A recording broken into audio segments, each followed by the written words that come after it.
오늘 안식월 때 저에게 주신 하나님의 마음을 전하고자 하는데요. 전도서 3장 11절부터 14절까지 말씀을 한 절씩 읽고 마지막 절은 교독하도록 하겠습니다. 하나님이 모든 것을 지으시되 때를 따라 아름답게 하셨고 또 사람들에게는 영원을 사모하는 마음을 주셨느니라. 그러나 하나님이 하시는 일의 시종을 사람으로 측량할 수 없게 하셨도다.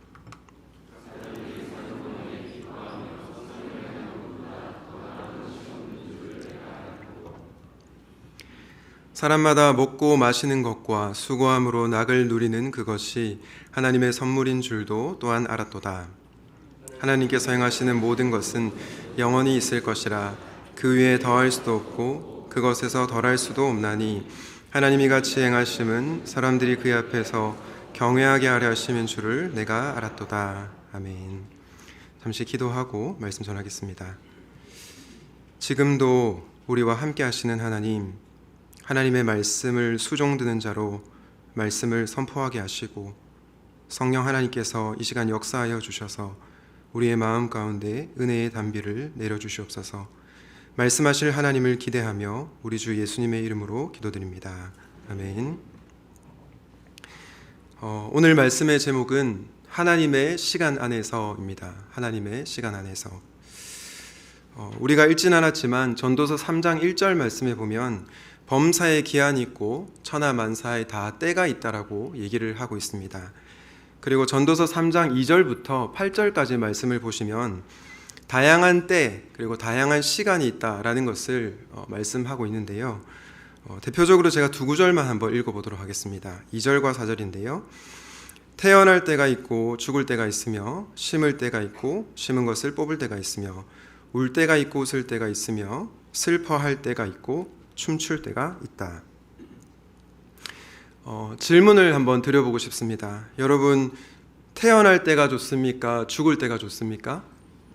어떻게 생각하세요? 네. 어떤 목사님이 그렇게 얘기를 하더라고요. 태어날 때가 좋다고 하는 사람은 고생을 안 해봐서 그렇다. 네. 진짜 고생 많이 한 사람은 빨리 죽고 싶다. 이렇게 얘기를 한다고 하더라고요. 그러면 또 질문을 드리고 싶습니다. 웃을 때가 좋습니까? 울 때가 좋습니까? 아마 많은 분들이 목사님 당연히 울 때보다는 웃을 때가 좋은 거 아닌가요? 라는 생각을 할 겁니다. 그런데 이 전도서 말씀을 이렇게 읽는 것은 굉장히 전도서를 피상적으로 읽는 것입니다. 전도서는 우리에게 반성적 지혜를 가르쳐 주는데요.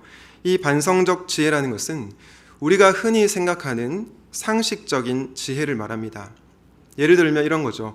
웃으면 복이 온다. 그리고 긍정적인 생각을 하면 좋은 일들이 많이 일어난다. 이런 일상적이고 상식적인 지혜를 깨는 지혜를 바로 반성적 지혜라고 합니다.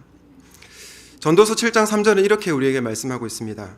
슬픔이 웃음보다 나음은 얼굴에 근심하는 것이 마음에 유익하기 때문이다.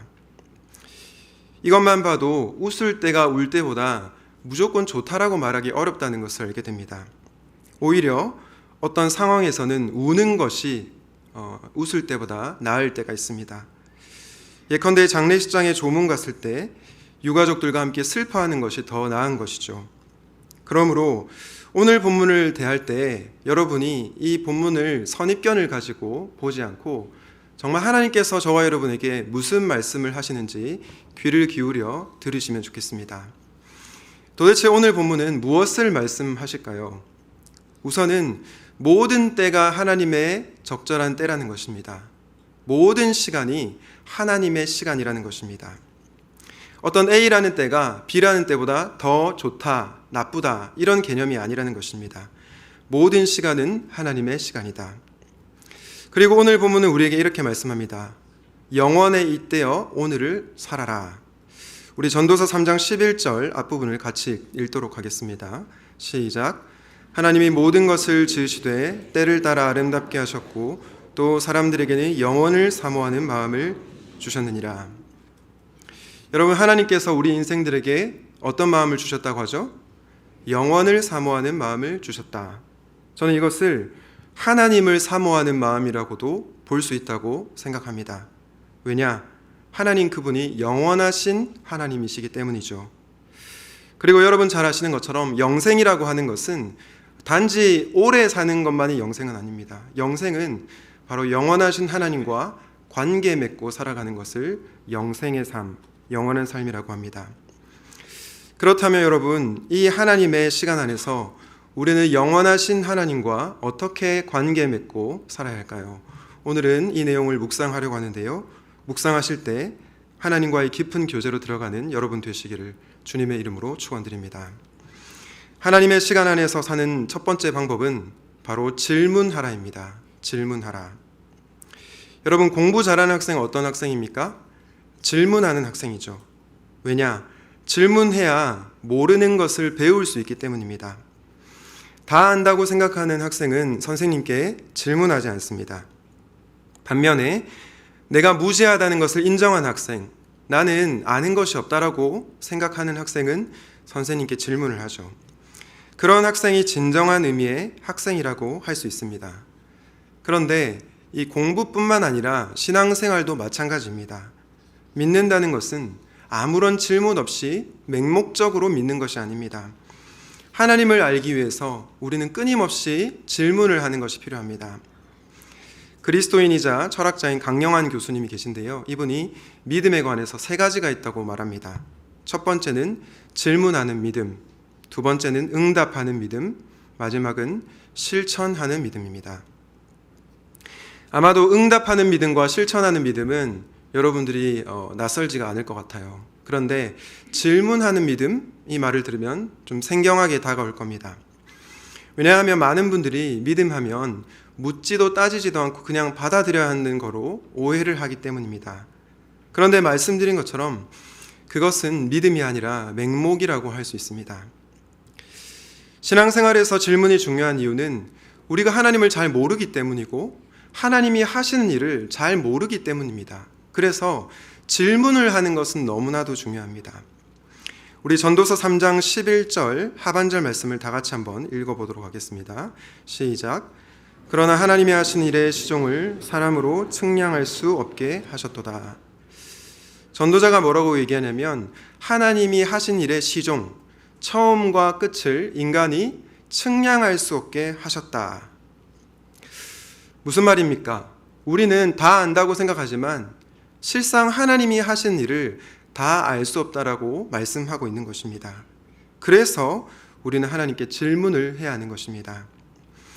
제가 정말로 하나님이 하신 일의 시종을 측량할 수 없다는 것을 절실히 깨달은 사건이 있습니다. 미국에서 신학 유학을 할 때였는데요. 제가 살던 지역은 콜로라도 덴버라는 지역으로 굉장히 조용하고 평온한 지역이었습니다. 그런데 2012년에 너무나도 끔찍한 일이 벌어졌습니다. 당시 배트맨 영화가 상영을 하고 있었는데요. 한 영화관에서 어떤 청년이 총을 난사해서 12명이 숨지고 40명에 가깝게 부상에 이르게 되었습니다. 조용하고 평온한 지역에 아무도 이런 일이 일어날 거라고는 예측하지 못했습니다.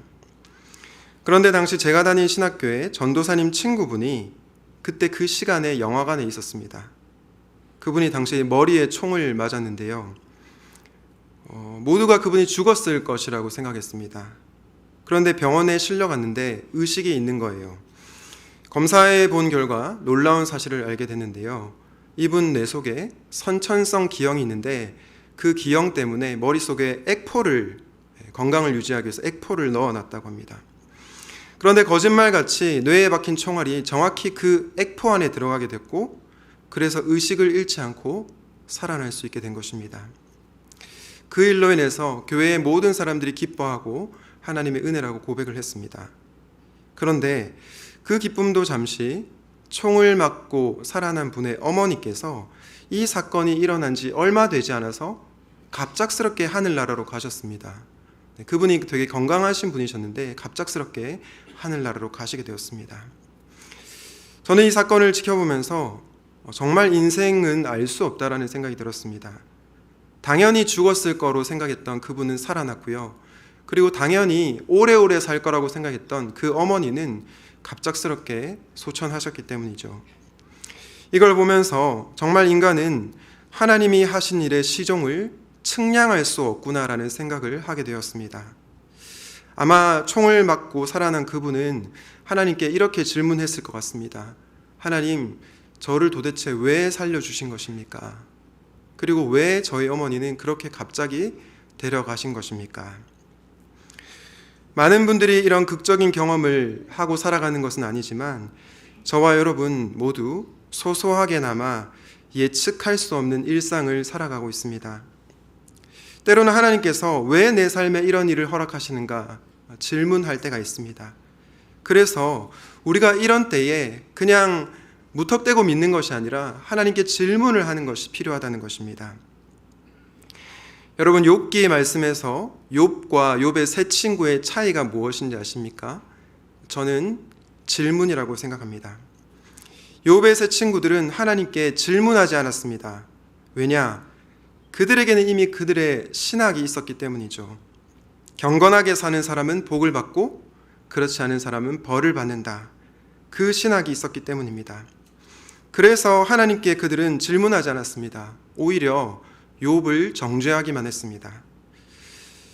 그러나 욥은 그것을 받아들일 수가 없었습니다. 왜요? 잘못한 것이 없었거든요. 경건하게 살았거든요. 그래서 욥은 하나님께 질문했습니다. 하나님, 도대체 왜 나에게 이러시는 것입니까? 그런데 여러분, 욥기의 마지막 장인 42장에 가보면 하나님께서 어떻게 판결하십니까? 욥의 세 친구들은 모두 틀렸다. 욥, 너만 옳다라고 판결하십니다. 다 안다고 생각하고 교만하여 질문하지 않았던 친구들이 아니라 하나님이 하신 일을 알 수 없다며 질문한 욥, 그 욥을 하나님께서 인정하신 것입니다. 그러므로 신앙생활에서 하나님께 질문하는 것은 너무나도 중요합니다. 사랑하는 성도 여러분, 인생을 살다 보면 우리가 이해할 수 없는 때를 만날 때가 있습니다. 그때 여러분은 어떻게 반응하십니까? 오늘 말씀을 들으시고 하나님이 하신 일을 모른다고 인정하고 질문할 수 있기를 바랍니다. 그리고 그렇게 할 때 우리는 살아계신 하나님을 만나게 될 것입니다. 바라기는 하나님이 하신 일을 예측할 수 없다고 인정하고 질문하는 여러분 되시기를 주님의 이름으로 축원드립니다. 하나님의 시간 안에서 우리는 어떻게 살아야 할까요? 둘째는 신뢰하라입니다. 신뢰하라. 우리 전도서 3장 14절 같이 읽도록 하겠습니다. 시작. 하나님께서 행하시는 모든 것은 영원히 있을 것이라. 그 위에 더할 수도 없고 그것에서 덜할 수도 없나니.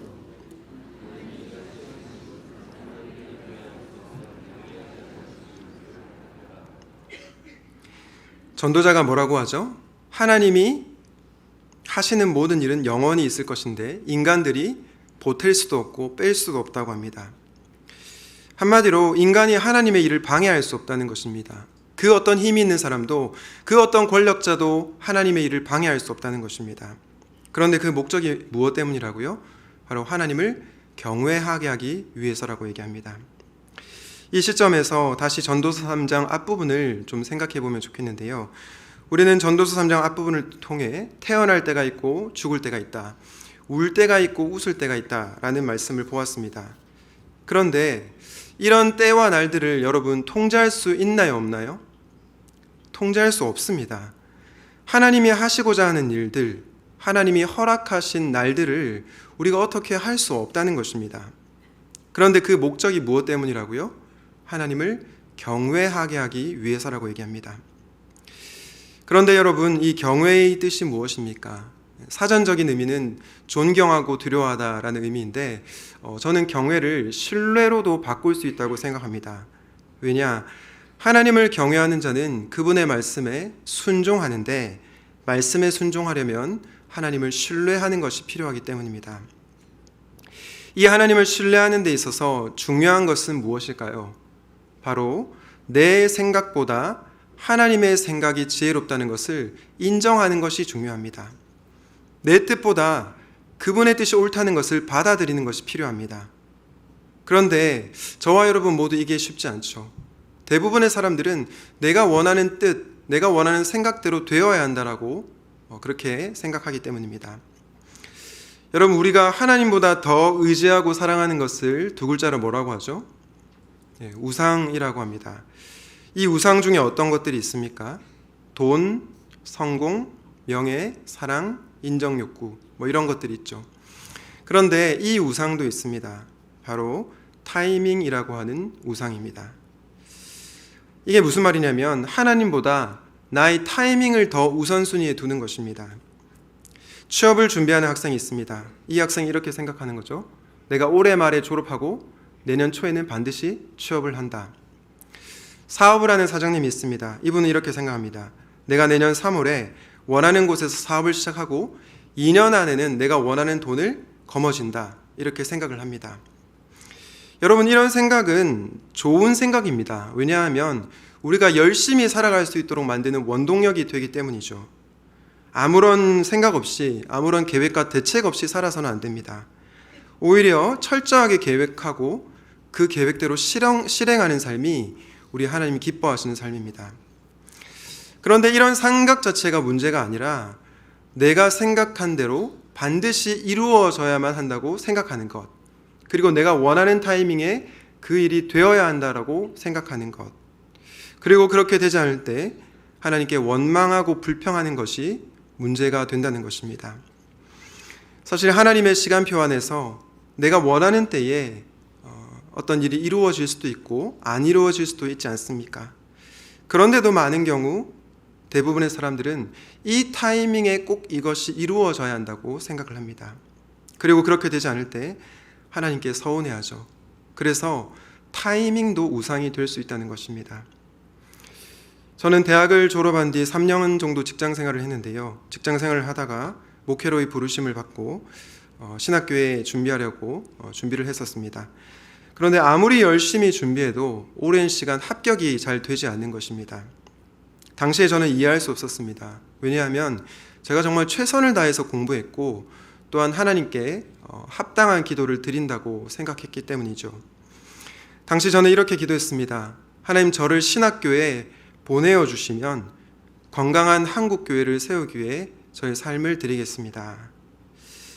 얼핏 보면 되게 거룩한 기도 같죠. 저의 부귀영화를 위해서 신학교에 보내달라고 한 것이 아니라 건강한 한국교회를 세우기 위하여 보내달라고 기도했으니 명분이 거룩해 보였습니다. 그러던 어느 날 제가 기도회에 가서 말씀을 듣고 기도하는데 말씀 앞에서 깨어지는 경험을 했습니다. 당시 기도회 때 말씀이 여러분 잘 아시는 부자 청년에 관한 말씀이었는데요. 한 부자 청년이 예수님께 묻죠.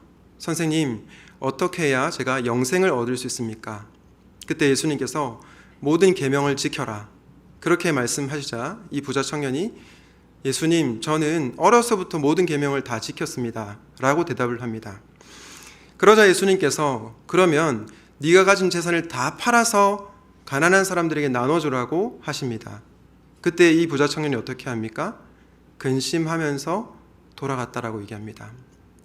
여러분, 이 말씀을 오해하지 마시기 바랍니다. 우리 모두가 재산을 다 팔아서 가난한 사람들에게 나눠주라는 그런 말씀이 아닙니다. 이 말씀, 왜 예수님께서 이 말씀을 하셨을까요? 그 이유는 이 부자 청년에게 탐심이 있다는 것을 알았기 때문입니다. 하나님보다 돈을 더 사랑했던 그 마음을 예수님께서 간파하시고 그것을 내려놓으라고 말씀하셨던 것입니다. 제가 이 말씀을 듣고 기도하는데 저에게 있어서 우상은 타이밍이라는 생각이 들었습니다.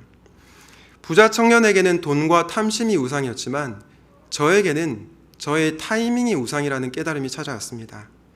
겉으로는 거룩해 보이는 기도를 드렸지만 실은 하나님보다 제 생각, 하나님의 타이밍보다 저의 타이밍을 고집하고 있었던 것입니다. 그래서 그날 하나님께 회개하며 이렇게 기도했습니다. 하나님, 저를 신학교에 지금 보내주시지 않아도 상관없습니다. 하나님을 가장 사랑하는 것이 제 삶의 이유와 목적이 되게 해주십시오. 이렇게 기도를 했습니다. 제가 이 기도회 후에 집에 돌아왔는데 우편함에 신학교 합격 통지서가 있었습니다. 저는 이것을 경험하면서 하나님의 의도와 마음을 알게 되었습니다. 하나님은 제가 신학교에 가는 것보다 하나님을 가장 사랑하기를 원하시는구나. 하나님은 설익은 과일을 따지 않으시는구나. 준비된 자를 콜링하시는구나. 그런 생각을 하게 되었습니다. 만약 제가 제 뜻대로 빨리 신학교에 합격했다면 저는 이런 것들을 깨닫지 못했고요. 합격한 기쁨은 누릴 수 있었겠지만 하나님과 상관없는 삶을 살게 되었을 것입니다.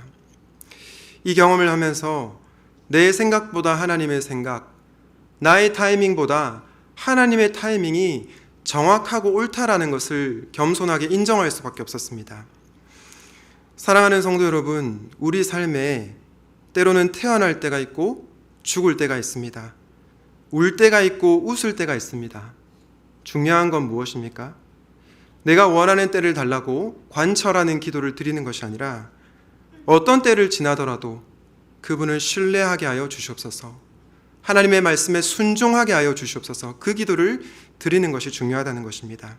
그리고 그것이 바로 하나님을 경외하고 신뢰하는 자의 모습입니다. 제가 SNS에서 한 목사님이 올린 글을 보고 공감이 많이 되었습니다. 이분이 이렇게 얘기를 하더라고요. 모든 것이 내 뜻대로 될 때가 가장 위험한 때이고 아무것도 내 뜻대로 안 될 때 가장 은혜의 때이다. 주님, 그래서 저는 모두 제 뜻대로 되지 않는 은혜를 구합니다. 사랑하는 성도 여러분, 혹시 내 뜻대로 되지 않아서, 내가 원하는 타이밍에 이루어지지 않아서 두려우십니까? 불안하십니까? 그러나 전혀 불안하거나 두려워해야 할 필요가 없습니다. 왜냐? 선한 목자이신 주님께서 저와 여러분을 가장 선하고 복된 길로 인도하고 계시기 때문입니다. 때론 그분의 생각과 내 생각이 다르더라도, 또한 하나님의 타이밍과 나의 타이밍이 일치하지 않더라도 하나님께서 저와 여러분을 가장 아름답게 인도해 가실 것입니다. 이것을 믿으시고 주님을 온전히 신뢰하는 여러분 되시기를 주님의 이름으로 축원드립니다. 하나님의 시간 안에서라는 제목으로 말씀 전하고 있는데요, 하나님이 하신 일을 알 수 없기에 질문해야 하고요, 또한 그분의 생각과 타이밍이 나의 생각과 타이밍보다 옳음을 신뢰하고 순종해야 한다 말씀을 전했습니다. 그런데 제가 앞서 드린 내용은 주로 인간이 알 수 없는 미래에 관한 내용이었습니다. 그 영화관에서 총을 맞은 사람이 살아날 것을 몰랐죠. 그리고 며칠 뒤 그분의 어머니께서 돌아가실 것도 몰랐습니다. 그리고 제가 나중에 신학교에 가는 것이 좋은지 그때는 미처 알지 못했습니다. 이렇게 우리는 미래를 알 수 없기에 전도자가 모든 것은 헛되다, 그러니 허무주의적으로 살아라, 이렇게 말을 하는 것일까요? 절대 그렇지 않습니다. 전도자는 알 수 없는 미래를 파악하기 위해서 집착하지 말고 오히려 현재의 삶, 오늘의 삶을 잘 살라고 권면합니다. 그리고 그것이 바로 하나님의 시간 안에서 살아가는 방법입니다. 그러면 마지막으로 어떻게 사는 것이 바로 하나님의 시간 안에서 사는 것일까요? 그것은 향유하는 것입니다. 향유하라.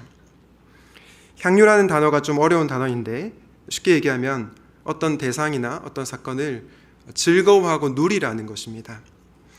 최근에 제가 안식월 가운데 본 영화 중에 퍼펙트 데이즈라는 일본 영화가 있는데요, 정말 지루한 영화입니다. 그런데 정말 깊은 울림을 주는 영화여서 여러분들이 나중에 기회 되시면 꼭 한번 보시면 좋겠습니다.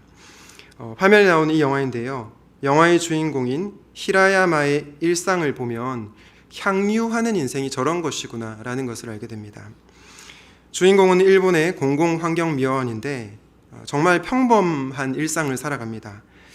아침에 눈을 뜨면 세수를 하고요, 집 문을 열고 나가 집 앞에 있는 공중자판기에서 케인 커피를 뽑아 마시고 출근을 합니다. 그리고 출근하는 차 안에서 자신이 좋아하는 노래를 카세트 테이프를 꽂아서 듣고요, 일터에 도착하면 하루 종일 공공 화장실을 청소를 합니다. 온종일 청소를 한 뒤 퇴근 후에는 간단히 저녁을 먹고요, 하루의 끝마무리는 책을 읽다가 잠자리에 듭니다. 이 내용이 계속해서 영화에서 반복이 되는데요. 그런데 여러분, 의외로 볼만합니다. 그런데 이 영화의 주인공이 환경미화원 이전에 굉장히 부유한 삶을 살았다는 것을 알 수 있습니다. 왜냐하면 그의 취미나 그가 하는 어떤 말이나 행태를 보면 굉장히 부유한 삶을 살았다는 것을 알 수 있습니다. 그런데 왜 환경미화원으로 사냐면 아버지하고 다퉜던 것 같아요. 아버지와의 관계가 좋지 않아서 독립을 해서 일을 찾아야 하니까 환경미화원을 살고 있었던 거죠. 그리고 영화의 엔딩씬에 보면 주인공이 서럽게 눈물을 흘리는 장면이 나옵니다. 이걸 보면은 그의 인생이 결코 쉽지 않은 고단한 인생이었음을 알 수 있습니다. 전도서 3장의 표현을 빌리면 이 히라야마에게 울 때가 많이 있었던 것이죠. 그런데 여러분, 과거에 이 주인공에게 아픔이 있었고 또 지금 현재도 가난하게 살아가고 있으며 미래도 예측할 수 없지만 그의 삶이 불행하지는 않습니다. 왜냐하면 말씀드린 것처럼 그가 인생을 향유하기 때문입니다. 구체적으로 그는 일을 하다가 쉬는 시간에 공원의 벤치에 앉아서 옆에 있는 사람을 바라보며 미소를 짓습니다. 그리고 코모레비라고 하는 일본어가 있는데, 코모레비가 뭐냐면 나뭇잎 사이로 비치는 햇빛을 말합니다. 이 코모레비를 쬐면서 되게 기분 좋은 하루를 보내는 거죠. 아픔이 있고 힘든 일상 가운데서도 사람들과 자연을 향유하며 즐거워하며 살아갑니다. 그래서 저는 힘들고 어려운 날들이 없어서 퍼펙트 데이지가 아니라 이 영화 주인공의 삶의 태도 때문에 퍼펙트 데이지가 아닌가라는 생각을 하게 되었습니다. 그런데 여러분, 영화에서만 이런 것이 아니라 오늘 전도서 말씀에도 동일하게 이 말씀을 하고 있습니다. 우리 전도서 3장 12절 13절 같이 한번 읽도록 하겠습니다. 시작. 사람들이 사는 동안에 기뻐하며 선을 행하는 것보다 더 나은 것이 없는 줄을 내가 알았고, 사람마다 먹고 마시는 것과 수고함으로 낙을 누리는 그것이 하나님의 선물인 줄도 또한 알았도다. 12절에 선을 행하라고 하는데 어떻게 선을 행하라고 하죠? 기뻐하며 선을 행하라. 억지로 의무감으로 너의 삶을 살지 말라는 겁니다. 기쁨으로 선행을 하고 기쁨으로 봉사하라는 것입니다. 그리고 13절에서는 좀 더 구체적인 삶의 모습에 대해서 권면하는데요. 먹고 마시고 수고함으로 낙을 누려라. 왜냐하면 그것이 하나님의 선물이다, 하나님의 은총이다라고 말씀하고 있습니다. 저는 처음에 이 말씀을 보면서 큰 충격에 빠졌습니다. 왜냐하면 저는 어려서부터 모태고신으로 항상 자기 부인, 십자가, 희생 이런 것만 들어왔거든요. 그런데 먹고 마시고 수고함으로 낙을 누리라고 하니까 이거 뭔가 말씀이 잘못된 거 아닌가, 그런 생각을 하게 되었습니다. 사실 이 말씀을 제 삶에 적용하는데 굉장히 오랜 시간이 걸렸습니다. 맨날 국밥을 먹던 사람이 파스타를 먹으면 소화가 안 되는 것처럼 시간이 필요했습니다. 하지만 이 말씀을 붙들고 제 삶에 적용하려고 애쓰다 보니 조금씩 제 삶이 변화되는 것을 느꼈습니다. 참고로 저는 개인적으로 무언가를 혹은 누군가를 잘 누리지 못하고 즐기지 못하는 사람입니다. 그냥 기계처럼 일만 하고요. 별로 감정 없이 살아가는 그런 사람입니다. 예컨대 저희 아내가 여보, 이 음식 정말 맛있지 않아? 라고 얘기하면 먹을만 하네, 이렇게 얘기를 하고요. 저희 아내가 여보, 저 풍경 너무 예쁘지 않아? 라고 하면 볼만 하네, 이렇게 얘기를 합니다. 네, 진짜 재미없는 인간이죠. 네, 저랑 살아준 아내에 감사합니다. 네, 또 저는 개인적으로 등산을 좋아하는데 저에게 등산은 산 정상을 찍는 목표 달성하기였지 산에 핀 꽃과 나무를 바라보는 여정이 아니었습니다. 그러다 보니 아름답게 핀 꽃과 나무를 즐기지 못했습니다. 이렇게 AI처럼 살아가는 저에게 6월부터 8월까지 3개월이라는 안식월이 주어졌습니다. 처음에는 너무 기뻤습니다. 7년간 사역을 했는데 드디어 내가 쉴 수 있게 되었구나, 이런 생각이 너무 기뻤습니다. 그런데 한편으로는 걱정이 밀려왔습니다. 이 무료한 일상을 어떻게 버텨내지? 그래도 사역할 때는 제가 해야 할 일이 있고 지금처럼 설교도 하고 사람들도 만나고 그리고 여름에 단기봉사도 가지 않습니까? 그래서 좀 이상하게 들리시겠지만 안식월이 결코 기쁘지만은 않았습니다. 그런데 문득 이 전도서 말씀이 떠올랐습니다. 그리고 이 말씀을 제 삶에 적용해 보려고 애를 썼습니다. 그러다 보니 보이지 않는 것들이 보이는 겁니다. 하루는 가족들과 함께 여행을 갔는데 이전에 별로 관심이 없었던 자연이 너무나 아름답게 보이는 겁니다. 해가 지는 모습이 제 마음을 설레게 했고 함께하는 가족이 소중하게 느껴졌습니다. 그러면서 일상을 향유하는 것의 중요성을 깨닫게 되었습니다. 그러는 와중에 제가 안식월 중에 큰 기적을 하나 경험했는데요. 네, 아픈 자를 살려내고 죽은 자를 살리는 그런 기적은 아닙니다. 그러면 어떤 기적이었을까요? 하루는 제가 차를 타고 지나가는데 집 앞 편의점 앞에 제 아들이 자기 친구와 이렇게 대화를 나누고 있더라고요. 그런데 너무 환하게 웃더라고요.